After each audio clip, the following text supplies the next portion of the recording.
l'INSEE table sur une croissance de 1,1%. Il n'y a pas eu de miracle, l'INSEE n'a pas révisé à la hausse ses statistiques du deuxième trimestre. Entre avril et juin, l'activité a bel et bien stagné.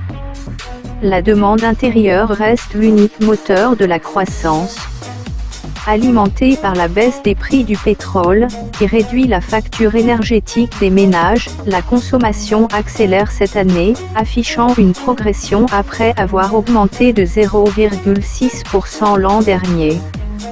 Les ménages voient leur pouvoir d'achat progresser de 1,7% plus qu'en 2014, ne se contentent pas de garnir leur bas de laine, malgré les inquiétudes liées au chômage.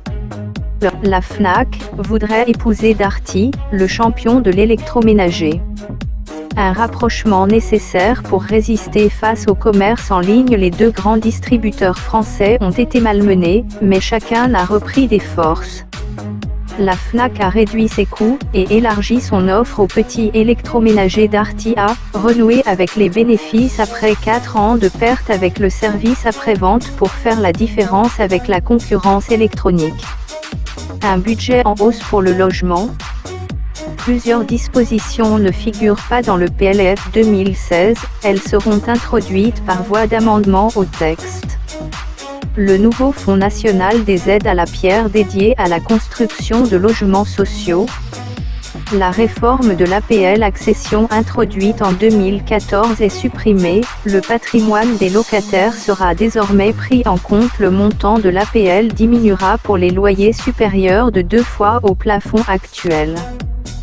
Caisse nationale de prévoyance et Argent de R sont en discussion exclusive pour mettre en place un partenariat dans le domaine de la retraite supplémentaire. Ce projet se matérialiserait par une prise de participation croisée à hauteur de 40% sous réserve notamment de l'accord définitif des instances de gouvernance, de l'avis des instances sociales et des agréments et autorisations des autorités compétentes. Eriol Caisse nationale de prévoyance assurance serait opérationnelle au premier trimestre 2016.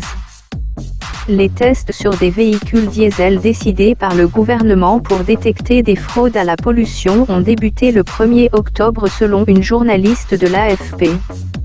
C'est une première mondiale.